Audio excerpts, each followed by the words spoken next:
Hi అండి. అందరికీ నమస్కారం. మనకు కాలం కలిసి రానప్పుడు ఏ పని చేపట్టినా ఆటంకాలు ఎదురవుతాయి. పనులు ముందుకు సాగవు. అయితే సంకటార చతుర్థి చాలా శక్తివంతమైనది. అంతేకాక ఎవరైనా తమ జీవితంలో ఒక్కసారైనా ఈ వ్రతం చేస్తే వారు గణేశ లోకానికి గాని, స్వనంద లోకానికి గాని చేరుకుంటారు. మరణాంతరం తథ్యం అని చెప్పాడు. గణేశుడి తుదిని అప్పుడు సైనికులు ఎంతో బ్రతిమాలారు. ఆ స్త్రీ మాతృదేహాన్ని తమకిమ్మని, అలా చేస్తే విమానం తిరిగి బయలుదేరుతుందని ఎంతో చెప్పారు. ఆమె పుణ్యం ఫలాన్ని వారికివ్వటానికి గణేశుని తుది ఆకరించలేదు. ఆమె దేహంపై నుండి వీచిన గాలి ఆ విమానం ఆగిపోయిన చోట చేరి కలిగించింది. అప్పుడు మాతృదేహం పుణ్యఫలం పొందినది.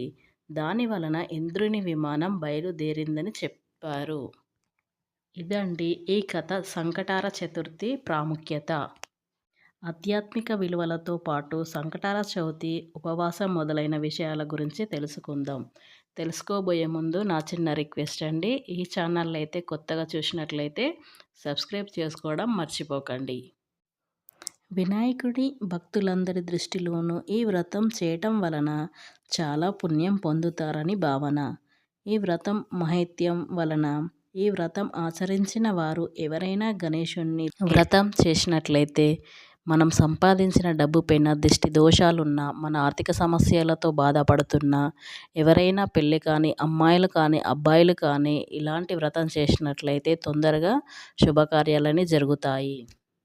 అదేవిధంగా మనపై చెడు దృష్టితో చూడడం వల్ల మన ఆర్థిక ఎదుగుదల ఆగిపోయినా, మనకు ఎన్నో ఇబ్బందులు ఎదుర్కొన్నా ఇలాంటి సంకటార చతుర్థి వ్రతం చేసినట్లయితే అన్నీ తొలగిపోతాయి. కష్టాలు కడతీర్చే సంకటార చతుర్థి నాడు ప్రతి మాసంలోని కృష్ణపక్షంలో అనగా పౌర్ణమి తర్వాత వచ్చే 4వ రోజున సంకటార చతుర్థి అంటారు. ఆ రోజు గణపతిని ఆరాధన చేస్తారు. జీవితంలో ఎదురయ్యే కష్ట నష్టాలను తొలగించి మనల్ని విజయవంతంలో నడిపించడం కోసం చతుర్థి నాడు గణపతిని పూజించిన వారికి విజయం వర్తిస్తుందని శాస్త్ర నిపుణులు చెబుతున్నారు.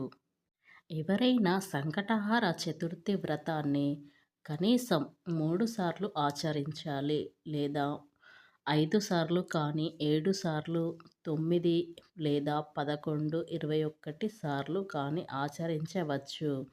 కార్తీక మాసంలో వచ్చే సంకటార చతుర్థికి చాలా ప్రాధాన్యత ఉంది. అమితమైన శక్తి కూడా ఉంది. ఇక నేడు ఉదయమే తలస్నానం చేసి గణపతిని అత్యంత భక్తి శ్రద్ధలతో పూజించాలి. సంకటార చతుర్థి అంటే మనుషుల కష్టాల నుంచి గట్టెక్కించేదే సంకటార చతుర్థి వ్రతం.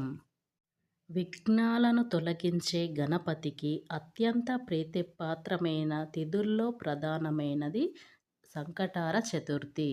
సంకటార చతుర్థి రోజు మహిళలు చాలా ప్రత్యేకంగా పూజలు చేస్తారు. వారి నోములను శుభకార్యాలతో సందడిగా చేస్తారు. దీనికి తోడు ఎంతో పవిత్రమైనదిగా భావించి సంకటార చతుర్థి దీంతో భక్తులంతా ఈ పూజకు సిద్ధమవుతూ ఉంటారు.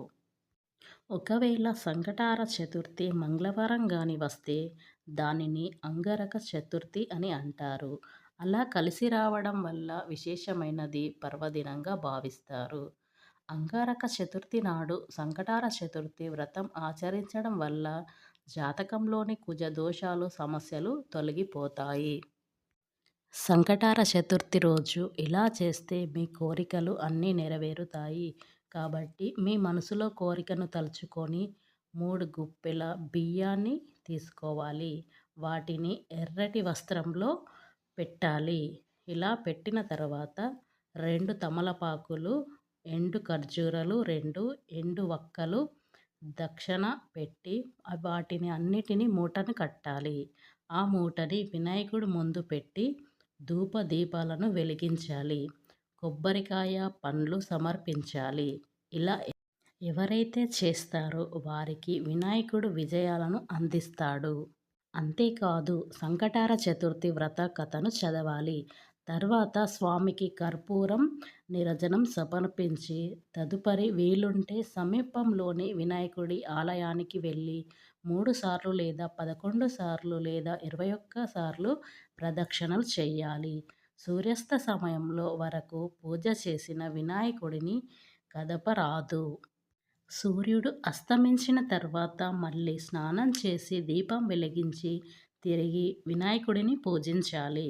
నియమం పూర్తయిన తర్వాత వినాయకుడిని కట్టిన ముడుపుని బియ్యంతో పొంగలి చేసి స్వామికి నైవేద్యంగా పెట్టి ఆపై ప్రసాదంగా తీసుకోవాలి. మనం ముందుగా ఏ పూజ చేసినా, ఏ శుభకార్యం చేసినా ముందుగా వినాయకుని పూజిస్తాము.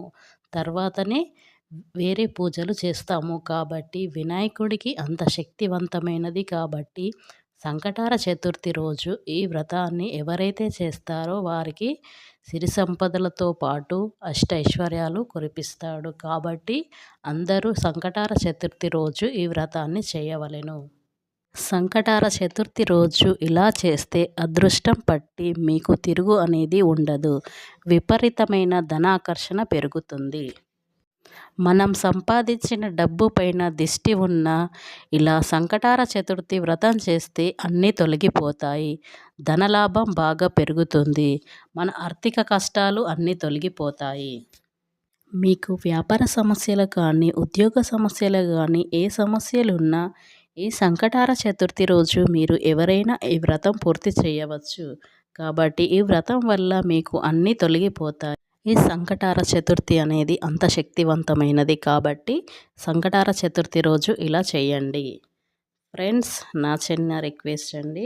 ఈ వీడియో మీకు నచ్చినట్లయితే సబ్స్క్రైబ్ చేసుకోండి, లైక్ చేయండి.